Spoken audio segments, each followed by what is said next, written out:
It was the dream of a lifetime to own my own orchard, a place where I could grow apples, pears, and peaches in peace. The vast open land, the fresh air, and the sound of nature all around made it feel like I had finally found my place in the world. But that peace was soon shattered when the HOA board decided that my property wasn't up to code.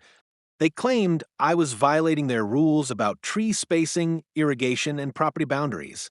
Despite my best efforts to follow their regulations, they made it clear that they weren't interested in negotiating. They blocked my access to the public road that led to my orchard and imposed absurd fines for the smallest infractions. Frustrated and feeling trapped, I knew something had to be done. But what? The HOA had all the power. Or so they thought. One evening, I learned of an opportunity that would change everything. The local water rights were up for sale. The water source that irrigated the entire community, including the HOA's carefully manicured lawns, was up for grabs. Without hesitation, I bought the rights. The water flowed from a shared source, and now it was in my hands.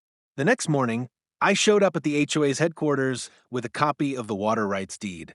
I had just one thing to say: you no longer have control over the sprinklers that water your precious lawns.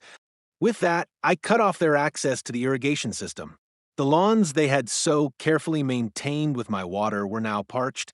No lush greenery, no perfectly watered gardens.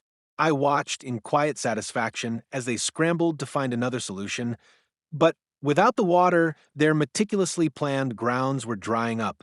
Within days, they contacted me. The tables had turned. They begged me to sell back the water rights. But I wasn't interested in giving them back their power.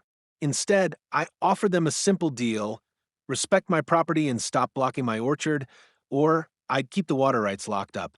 That was the end of the conflict. The HOA backed down, and I was left to enjoy my orchard in peace, knowing I had outsmarted the very people who had once tried to ruin my dream.